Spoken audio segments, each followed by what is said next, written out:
हर हर महादेव दोस्तों, जय माँ गायत्री। हमारे चैनल शिव गायत्री महातंत्र पर आप सभी दोस्तों का, आप सभी साधकों का एक बार फिर से हार्दिक स्वागत। दोस्तों, इसके पहले वाले वीडियो में हमने एक वीडियो बनाया था जिसमें हमने जाना था सिद्ध कुंजिका स्तोत्र और सिद्ध कुंजिका मंत्र की अद्भुत शक्तियां। दोस्तों, उस वीडियो में मैंने आपको बताया था कि बहुत जल्द ही मैं आपके लिए सिद्ध कुंजिका स्तोत्र का जो वर्णित मंत्र है उसे किस प्रकार सिद्ध किया जाता है और किस प्रकार सिद्ध कुंजिका मंत्र से अपने मनोकामनाओं की पूर्ति होती है, इस पर बहुत जल्दी आपको साधना बताऊंगा। तो दोस्तों, आज हम लोग इसी पर चर्चा करेंगे कि जो सिद्ध कुंजिका स्तोत्र मंत्र है उसे किस प्रकार सिद्ध किया जाता है और किस प्रकार सिद्ध कुंजिका स्तोत्र मंत्र की साधना करके हम अपने मनोकामनाओं की पूर्ति कर सकते हैं। तो दोस्तों, यह जो साधना है यह आप किसी भी मास के अथवा महीने की शुभ तिथि को प्रारंभ शुरू कर सकते हैं। सबसे अच्छा होगा कि मास का पूर्णिमा की तिथि हो अथवा कोई शुभ तिथि हो या फिर मासिक शिवरात्रि हो।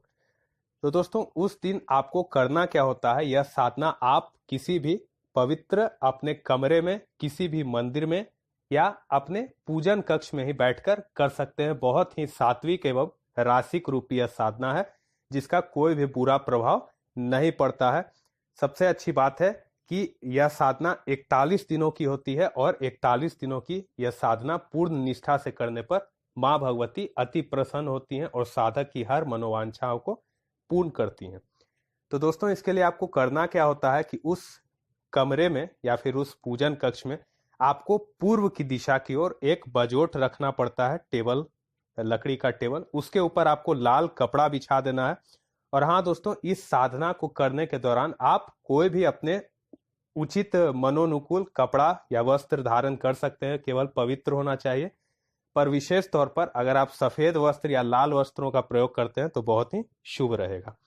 तो दोस्तों, अब इस बजोट पर आपको माँ दुर्गा या फिर माँ भगवती का कोई भी स्वरूप जिसकी आप पूजा करते हैं और भगवान शिव का एक फोटो, तो दोस्तों ये दोनों बस आपको उस बजोट पर पहले स्थापित कर देना होता है। एक बात ध्यान रखिएगा कि यह जो टेबल होगा अथवा बजोट होगा ये पूर्व की तरफ होगा और आपका जो मुख होगा, जो जाप करते वक्त आपका मुख, वो भी पूर्व की तरफ होना चाहिए। तो दोस्तों, इसमें जो माला होगा वह रुद्राक्ष का प्रयोग होगा। तो दोस्तों, अब करना क्या है, अच्छे से सुनिए। बजोट पर आपने लाल कपड़े को बिछा दिया, उस पर माँ भगवती का अपना इष्ट का स्वरूप और एक भगवान शिव का तस्वीर आपने स्थापना कर दी। अब दोस्तों, आपको करना क्या होता है कि आपको गोबर को लेकर आपको उसे भगवान गणेश मानकर एक आकृति ही भगवान गणेश की एक आकृति बनानी है। और एक कटोरी में, दोस्तों अगर कटोरी चांदी का हो तो बहुत ही अच्छा, अथवा अष्टधातु या फिर पीतल का वह कटोरी हो सकता है। तो दोस्तों, उस कटोरी में थोड़ा सा चावल रखकर उसके ऊपर वह गोबर भगवान गणेश मानकर स्थापित कर देना है। उस गोबर पर आपको वस्त्र दान करना है अथवा वस्त्र ऊपर से देना है और उपवस्त्र के तौर पर एक मौली छोटा सा तोड़कर वहां रख दे। तो इस प्रकार माँ भगवती, भगवान शिव और गणेश जी की स्थापना हो चुकी है।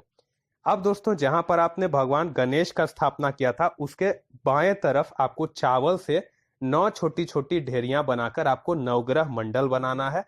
नवग्रह मंडल इसीलिए बनाया जाएगा ताकि नवग्रह, हमारे जो भी नवग्रह हैं, उनके आशीर्वाद से हमारी यह साधना सफल हो। तो दोस्तों, जहां बाएं तरफ आपने नवग्रह को जगह दिया, वहीं दाएं तरफ आपको उसी गोबर के टुकड़े से जो आपने प्रयोग किया था 2 छोटे छोटे और आकृतियां बनानी है। एक आपके पितृदेव होंगे और एक आपके कुलदेव अथवा कुलदेवी होंगी। तो दोस्तों, इसमें से साधना के दौरान नवग्रह, कुलदेव और पितृदेव, इनका कोई भी मंत्र उच्चारण नहीं करना है, केवल स्थापित करके उन्हें उचित भोग और वस्त्र अर्पित कर देना है और कृपा प्राप्त करना है, इच्छा करना है कि आप हमारी साधना को सफल बनाइए। उसके बाद दोस्तों, अब क्या करना है कि जहां पर आपने माँ भगवती का चित्र और भगवान गणेश का चित्र रखा था, माफ कीजिए, भगवान शिव का चित्र रखा था, उनके कदम यानी कि जहां पर उनके पैर होंगे वहां पर आपको भोजपत्र पर अष्टगंध से और अनार की कलम, अगर नहीं आपके पास मिल पाता है तो आप एक सफेद कागज पर लाल स्याही से ही लिख सकते हैं। तो दोस्तों उस भोजपत्र अथवा उस सफेद कागज पर आपको सिद्ध कुंजिका स्तोत्र का वह दिव्य मंत्र लिख देना है। अगर आप नहीं जानते हैं या पहले बार जान रहे हैं तो मैं वीडियो के दौरान मंत्र को दे दूंगा। इसके बाद क्या करना है दोस्तों कि आपको दीपक प्रज्वलित कर देना है। दीपक का जो मुख होगा वो पूर्व की तरफ होगा और शुद्ध घी का ही दीपक इसमें जलेगा। तो दोस्तों जब आपने दीपक को जला दिया तो आपको अब भगवान गणेश का जो मंत्र है उससे भगवान गणेश का पूजन करना है। मंत्र अगर आप नहीं जानते तो सुन लीजिए। सबसे मूल मंत्र है ओम गण गणपते नमः। उसके बाद दोस्तों आपको जो पंचदेव होते हैं, पंचदेव कौन कौन होते हैं? सर्वप्रथम पंचदेव में भगवान गणेश आते हैं, भगवान गणेश के बाद भगवान विष्णु आते हैं, भगवान विष्णु के बाद भगवान शिव आते हैं, माँ भगवती आती हैं और फिर अंत में सूर्य देव आते हैं। तो इनका कोई भी एक मूल मंत्र जो भी आपका इच्छा हो अथवा जो भी मंत्र से आप इनको पूजित करते हैं या केवल स्मरण कर लीजिए। इन पंचदेवों को आपको स्मरण कर यह आशीर्वाद मांगना है कि मेरी यह साधना सफल हो। इसके बाद दोस्तों आपको क्या करना है कि आपको एक कलश लेना है। अब बता रहा हूं आपको कलश स्थापना विधि इस साधना की।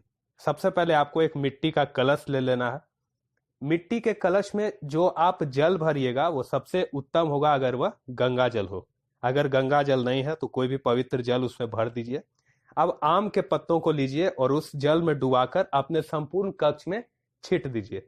अगर आपका गुरु मंत्र आप बोलते हुए छिटते हैं या माँ भगवती या भगवान शिव का या जो भी आपके इष्ट है उनका मंत्र बोलते हुए समस्त कमरे में वह जल आम के पत्तों से छीट दीजिए। अब उस मिट्टी के कलश में जो आपने पानी डाला था उसके ऊपर वही आम के पत्ते रखकर ऊपर एक नारियल का स्थापना कर दीजिए।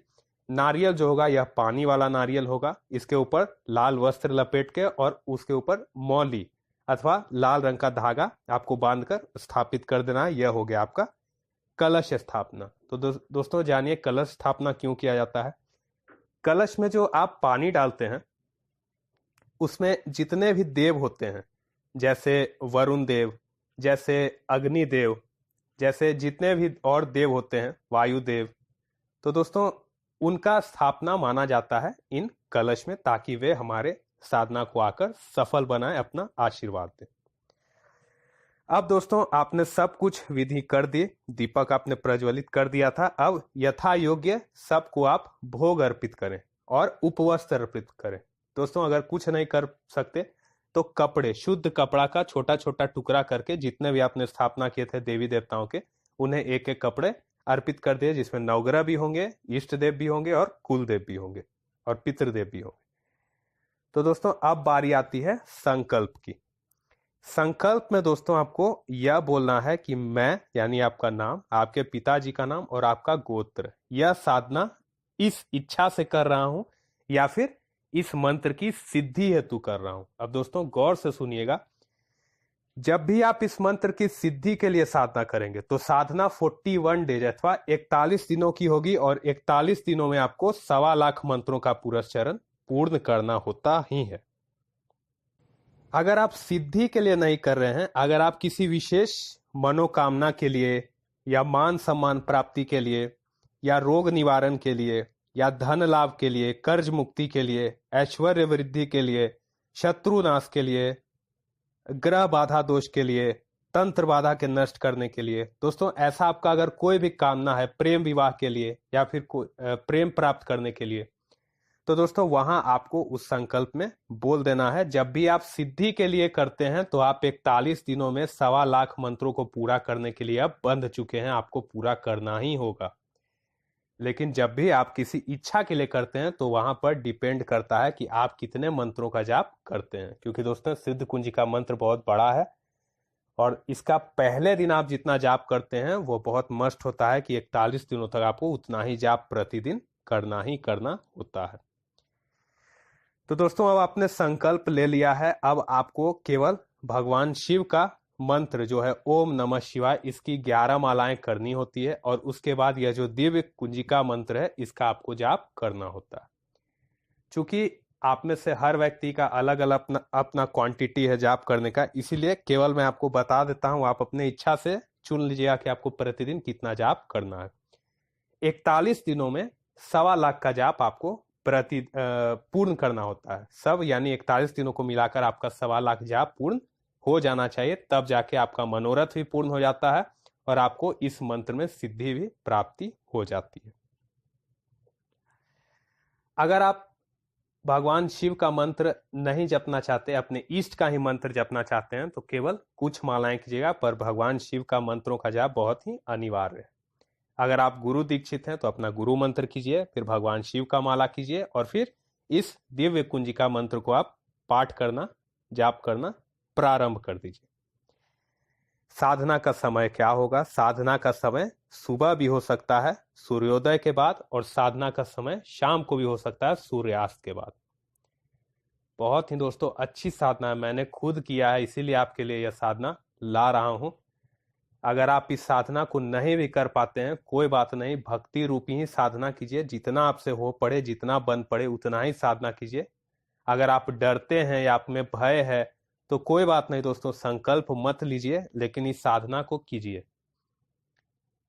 आप में से बहुत ऐसे लोग होते हैं जो अपने कार्य सिद्धि के लिए कहाँ कहाँ जाते हैं, किन किन को गुरु बना बैठते हैं, पैसे भी जाकर लुटा देते हैं, काम भी आप नहीं करते और होता भी नहीं है सामने वाले व्यक्ति से। तो दोस्तों कब तक ऐसे भटकिएगा? अपने भाग्य के आप भाग्य विधाता खुद हैं। मैं अपने सब वीडियो में या बहुत वीडियो में यह बोलता हूँ, खुद उठिए, खुद साधना कीजिए, खुद सिद्ध बन जाइए। कब तक आप इधर उधर भटकते रहिएगा? तो खैर दोस्तों, जो भी बात हो, तो 41 दिन पूरे निष्ठा के साथ यह जाप कीजिए, यह साधना कीजिए, क्योंकि दोस्तों यह साधना मजाक नहीं है। अगर आप पहले दिन यह सोच के बैठ जाते हैं कि मैं करूंगा, फिर आप छोड़ देते हैं, तो यह कोई अच्छी बात नहीं होती। आपने उपहास कर दिया इस साधना का। यह साधना बहुत ही महान साधना है। त्याग चाहिए, परिश्रम चाहिए, गुरु के प्रति समर्पण होना चाहिए, दृढ़ इच्छा शक्ति होनी चाहिए, तब इस साधना में आपको सिद्धि मिलती है। अगर सिद्धि ना भी हो तो आप जिस भी कार्य के लिए कर रहे हैं, आपने जिस भी चीज के लिए अर्जी दिया है भगवती को, भगवान शिव को, वह कार्य माँ या भगवान शिव अपने अनुसार संपूर्ण तरह से पूर्ण कर देते हैं। जो उन्हें अच्छा लगता है वह अवश्य फलित कर देते हैं। केवल आवश्यकता है तो आपको इस साधना को करने की, दृढ़ निश्चय के साथ करने की। साधना में दोस्तों जब भी आप प्रतिदिन जाप कर लीजिएगा तो आपको अंत में एक अनार की बलि देनी होती है। जिस प्रकार माँ काली या माँ के विभिन्न 10 महाविद्या स्वरूप या अन्य स्वरूप या बाबा भैरव के आप स्वरूप में देखते हैं कि बलि प्रदान करने का कोई मंत्र होता है, इसमें बलि प्रदान करने का कोई मंत्र नहीं होता है। अगर आपके पास तलवार है या फिर कोई चाकू है या कोई भी ऐसा वस्तु है जो एक घात में ही उस अनार को एक बार में ही अलग कर सके, तो आप इसी क्रिया से अनार की बलि दे दीजिए। और अनार को कभी भी खुद मत खाइएगा। सबसे अच्छा रहता है कि साधना का दिन ही या साधना के अगला दिन को उस अनार को गौ माता को, गाय माता को वह अनार खिला दीजिए। बहुत ही अच्छे परिणाम मिलते हैं। तो दोस्तों इस 41 डेज 41 दिनों में आपको ब्रह्मचर्य पालन, भूमि शयन और साधना की गोपनीयता, यह सब अवश्य पालन करना है। फिर से बता रहा हूं, साधना का उपहास मत समझिए। साधना उपहास नहीं होता है। अगर आपके अंदर यह सोचते हैं कि मैं यह साधना नहीं कर पाऊंगा, कोई बात नहीं, भक्ति कीजिए, मत कीजिए साधना, भक्ति कीजिए इस मंत्र की, इस साधना की। तो दोस्तों जब 41 दिन हो जाता है तो आपको इस मंत्र से 1008 हवन करना होता है। हवन किस प्रकार करना होता है? तो हवन आपको आम की लकड़ी से और गाय के शुद्ध घी से। इसका हाविष्य क्या होगा? हाविष्य आपको होगा कि उस आम के लकड़ी पर आप एक सूखा नारियल रखेंगे। नारियल को लाल कपड़े में लपेटकर उसको ऊपर से मौली या धागा से बांधकर उसके ऊपर आपको एक पूड़ी अथवा पुआ और थोड़ा सा खीर रख देना है। तब उसे प्रज्वलित कर शुद्ध घी से आपको आहुति देना है। यह है इसका हवन विधान। 41 दिन के अंदर भी आप दे सकते हैं 1008 आहुति, या संपूर्ण होने पर भी आप दे सकते हैं। अब दोस्तों कुछ बात जान लीजिए। सबसे पहले दिन आपने जो जितना जाप किया था, 41 दिनों तक आप उतनी ही संख्या में जाप करिएगा। क्योंकि दोस्तों फिर बता रहा हूं, यह साधना मजाक नहीं है। किसी भी तंत्र साधक से पूछ लीजिए, किसी भी सिद्ध गुरु से पूछ ले, किसी भी अघोरी, किसी भी कपालिक, किसी भी महान सिद्ध परमहंस से पूछ लीजिए कि क्या शक्तियां हैं गायत्री मंत्र की, क्या शक्ति है नरवान मंत्र की, और क्या शक्ति है सिद्ध कुंजिका मंत्र की। वह प्रणाम करेगा, ये तो मां भगवती का प्रिय मंत्र है, मैंने भी इसका जाप किया है, करता हूं। तो दोस्तों इस साधना को समझिए, ये बहुत ही महत्वपूर्ण साधना है और बहुत ही शीघ्र फलदायी साधना है। किसी अपने कार्य की इच्छा के लिए क्यों इधर उधर भटकते हैं? खुद अपने भाग्य विधाता आप खुद हैं, खुद अपनी साधनाओं को कीजिए, खुद सिद्ध बन जाइए, खुद सिद्ध बन जाइए, खुद अपने उपायों का निवारण कीजिए। कहीं जाकर रोने से कुछ नहीं होने वाला। इस मंत्र में इतनी ताकत होती है, इस मंत्र की इतनी शक्तियां होती है कि आप इस साधना को पूर्ण करें या भक्ति भाव से ही करें, आपके अंदर दिव्य शक्तियां आने लगती हैं, अलौकिक शक्तियां आने लगती हैं। तो आपको बहुत ही जरूरी है कि इन मंत्रों की सिद्धि का प्रयोग या फिर इस साधना का प्रयोग आप अच्छे काम में लगाएं। जितना हो सके भलाई का कार्य करें, चाहे स्व कल्याण के लिए करिए या दूसरों के कल्याण के लिए करिए, लेकिन कभी भी इस मंत्र की सिद्धि का या इस साधना से कभी अहित नहीं कीजिएगा। पहला बात अहित करने का सोचिएगा, वो तो होगा ही नहीं। अगर बाय द वे आपके मेहनत को देखकर ऐसा कुछ हो भी जाता है तो उसका परिणाम आप ही को झेलना होगा। इसीलिए दोस्तों ये बहुत ही महान साधना है, इसीलिए इसे स्व कल्याण के लिए यूज कीजिए, गलत कार्य के लिए यूज नहीं कीजिए। साधना में अनिवार्य जो और सब नियम होंगे उसका लिंक मैं वीडियो के डिस्क्रिप्शन में दे दूंगा। उसी के साथ साथ जिन लोगों ने सिद्ध कुंजिका मंत्र या स्तोत्र की अद्भुत शक्तियां वह वीडियो नहीं देखा था, वो भी मैं वीडियो का लिंक डिस्क्रिप्शन में दे दूंगा।